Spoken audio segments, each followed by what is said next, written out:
We chatted for a few more minutes, but the smiles on my husband and mother-in-law's faces slowly disappeared. "Laura, are you okay?" my husband asked, his tone shifting. "What?" I replied, caught off guard. "Never mind," I added quickly, brushing it off. But I could sense my husband's impatience. It felt like he was up to something. Just then, my mother-in-law abruptly stood up, clutching her stomach. "Ouch! Oh no," she exclaimed, rushing to the bathroom. "Mom, what's happening? Are you okay?" my husband called out, alarmed. "Why is my stomach hurting so much?" "This can't be. Laura, did you switch the tea?" she demanded. "I did," I admitted. "I switched it with your mother." "Why on earth would you do that?" My husband cut me off. "What's the problem if I did?" I retorted. "My name is Laura. I'm a 30-year-old office worker, and I've been married to my husband Joshua for 2 years. We met through work. He joined the company mid-career from a client I was managing. At first, he struggled to adjust to the new environment, but the next time I saw him, he had adapted remarkably well. I thought he was a clever man. As we spent more time together, we grew closer, going on dates and sharing meals. Eventually, he confessed his feelings, and we began dating officially. Our relationship progressed smoothly, and soon after, he proposed and we got married. In the beginning, our newlywed life felt perfect. Joshua isn't much of a cook, so I took charge of the kitchen, while he handled the cleaning and laundry. He even took out the trash without needing to be asked, something I really appreciated. But lately, something has changed in him. His attitude toward me has shifted. He used to follow me everywhere, craving my attention like a puppy. I often had to remind him to be patient, but now, that eagerness has vanished. The sweet tone he once used has been replaced with a distant coolness. "What's for dinner?" he asked one evening, his voice devoid of enthusiasm. "Hamburgers, your favorite," I replied. "Okay," was all he said, barely acknowledging my effort. It stung. I'd gone out of my way to make something he loves, and yet his reaction was so indifferent. He used to be so affectionate. I wonder if he'll ever be that way with me again. It's not just Joshua that's been troubling me. My mother-in-law has been a source of stress since the start of our marriage. "Laura, why didn't you prepare any snacks?" she once complained. "I'm sorry, but you dropped by unannounced," I explained. "Still, you should always be prepared," she snapped back, always finding fault with me. "No, that can't be." Up until recently, my husband had always defended me, standing up to my mother-in-law whenever she criticized me. But now, he started to join her in picking on me. "I really don't think Laura is considerate, do you?" he asked her one day. "It's a wife's duty to always be prepared when my mother comes over," she chimed in. "If you keep this up, you never know when I might leave you," he added, threatening divorce in a way that felt so unlike him. His change in behavior left me feeling hurt and confused. I still wanted to believe in him, but sadness weighed heavily on me. Then, one weekend, something strange happened. My mother-in-law came to visit, bringing with her an expensive-looking tea and some sweets. She seemed unusually cheerful as she offered them to me. "I went out of my way to find the finest tea today. Let's enjoy it together," she said with an unusually warm smile. There was something off about her sudden kindness, but I couldn't quite figure out what. My husband then offered to make the tea himself, which was odd given that he'd been so demanding of me lately. "Thank you, Mother. I'll make the tea today," he said, surprising me. Usually, he would have ordered me to hurry up and prepare the table for his mother. So why was he being so nice today? I couldn't shake the uneasy feeling growing inside me. He handed me a cup of tea with a grin, and my mother-in-law leaned in to inhale its aroma. "Wow, it smells amazing," she said, her nose almost touching the cup. I hesitated and sniffed my tea. It smelled like regular tea, but something seemed off. There were tiny bubbles floating on the surface, definitely not normal. This isn't right, I thought. I shouldn't drink this, but what can I do? How can I swap this tea without them noticing? Then an idea struck me. "Mother-in-law, your favorite Korean singer was on a music show the other night. I recorded it for you if you'd like to watch." Her eyes lit up. "Oh, really? I'd love to see it. I'll watch it right away." As she reached for the remote control, I turned to my husband. "Didn't you prepare any snacks? You made the tea, but forgot the snacks." He bristled at the suggestion. He hated being told he had overlooked something. "I was just about to do that," he muttered, heading to the kitchen to grab plates and snacks. Seizing the opportunity, I quickly swapped my tea with my mother-in-law's. They returned to the table, none the wiser. "Well, let's enjoy this fine tea, shall we?" my mother-in-law said, lifting her cup. "Yes, it's a special one," my husband added. They both sipped their tea, eyes fixed on me as I cautiously tasted mine. "It definitely has a different flavor," I remarked. My husband and mother-in-law exchanged knowing grins. "I know, right? It's unique," she said, laughing. "Yeah, it's delicious," my husband added, their laughter filling the room. They seemed so pleased with themselves, clearly expecting a reaction from me. I could only think, they must have put something in this tea. But I smiled and said, "Yes, it's very good," before finishing my cup. Their grins remained, but as the minutes passed, their smiles began to wane. "Laura, are you feeling okay?" my husband asked, his tone more urgent now. "What?" I responded, feigning ignorance. "Nothing, never mind," I said, watching his impatience grow. He must have planned something, but then suddenly my mother-in-law shot up from her seat, clutching her stomach. "Ouch! Oh," she cried out, rushing to the bathroom. "Mom, what's wrong? Why is my stomach hurting so much?" "Oh no, no way," my husband stammered, panic creeping into his voice. "Laura, you didn't switch the tea, did you?" "I switched mine with your mother's," I said, watching the color drain from my husband's face. "What? Why would you do that?" he asked, panic evident in his voice. "Why not? Was there something wrong with the tea you served me? Does that mean you put something harmful in it?" He stammered, "No, it's just that." "Tell me the truth, or you won't be able to handle what's happening to your mother right now. This could be serious." Realizing he had no other choice, he confessed, "I put a large amount of powdered laxative in your tea." My eyes widened in shock. "Are you out of your mind? Of course, she have an upset stomach, and in large quantities it could be dangerous, even fatal." His face turned ashen. "Really? Oh no, call an ambulance." Without hesitation, I dialed emergency services, and soon my mother-in-law was being rushed to the hospital, my husband frantic as he followed her out the door. Once they were gone, I took the tea he had laced with laxatives and carefully poured it into a water bottle.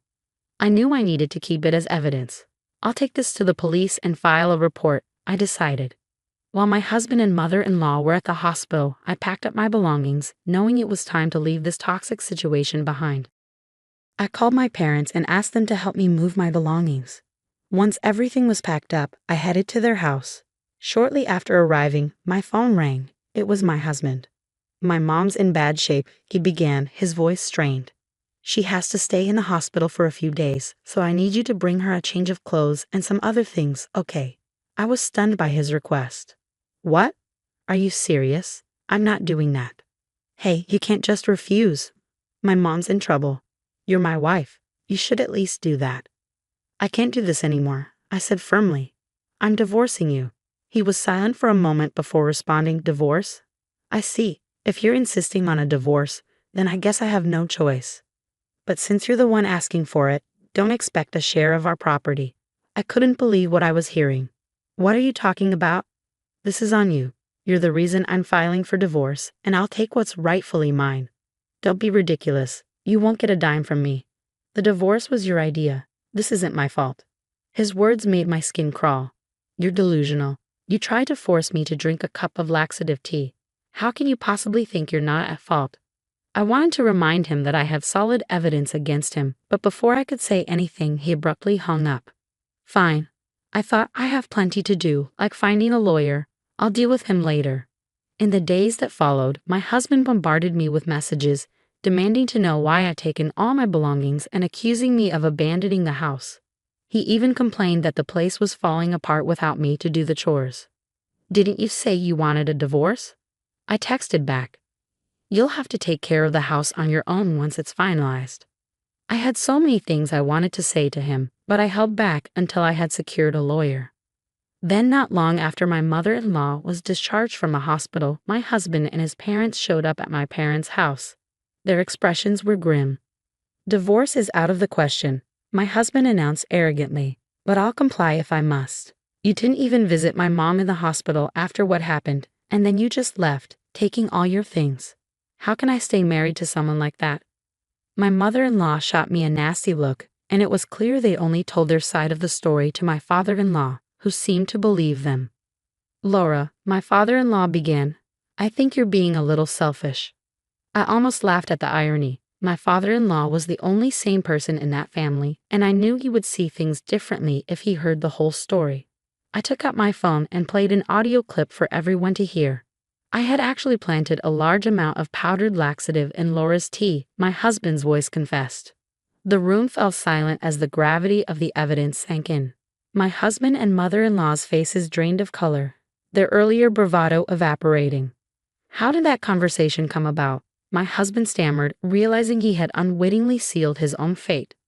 "Father," I began, turning to my father-in-law, I felt I was in danger. I quickly switched my tea with my mother-in-law's. Moments later, she started suffering from stomach pains. She has always bullied me, and though Joshua used to defend me, recently, they've been gaining up on me.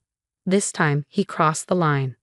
My father-in-law's face turned crimson with anger as he glared at my husband and mother-in-law. "Joshua, what's going on? Were you really bullying her too?" Caught off guard, they both struggled to explain themselves. "No, wait, Dad, it was just a joke," my husband stammered. "Laura wasn't feeling well, so I thought it'd be funny to mess with her tea. It was just a harmless prank. I wasn't bullying her. And I was just playing around," my mother-in-law chimed in. "It wasn't bullying." My father-in-law wasn't buying it. "Whether you think it's a joke or not, this kind of behavior is unacceptable. Do you really think you can get away with this?" I took a deep breath, knowing I had one more card to play. "This explains why Joshua's been so terrible to me," I said, reaching into my bag and pulling out an envelope. I spread its contents, photographs, across the table. My husband's face turned even paler as he recognized the images. "Did you think I wouldn't find out?" I continued, my voice steady. "Your behavior was so suspicious that I hired a private investigator. I didn't want to believe you were having an affair, but the evidence speaks for itself. You were probably hoping to push me into asking for a divorce first, weren't you?" My husband was sweating now, visibly shaken. He knew I had him cornered. I reached into my bag once more and produced the divorce papers, placing them in front of him. "No matter how foolish you are, you must realize that in this situation you have no advantage. Sign these, and maybe we can avoid making this even messier." He stared at the papers, his hands trembling, as the reality of his situation finally set in.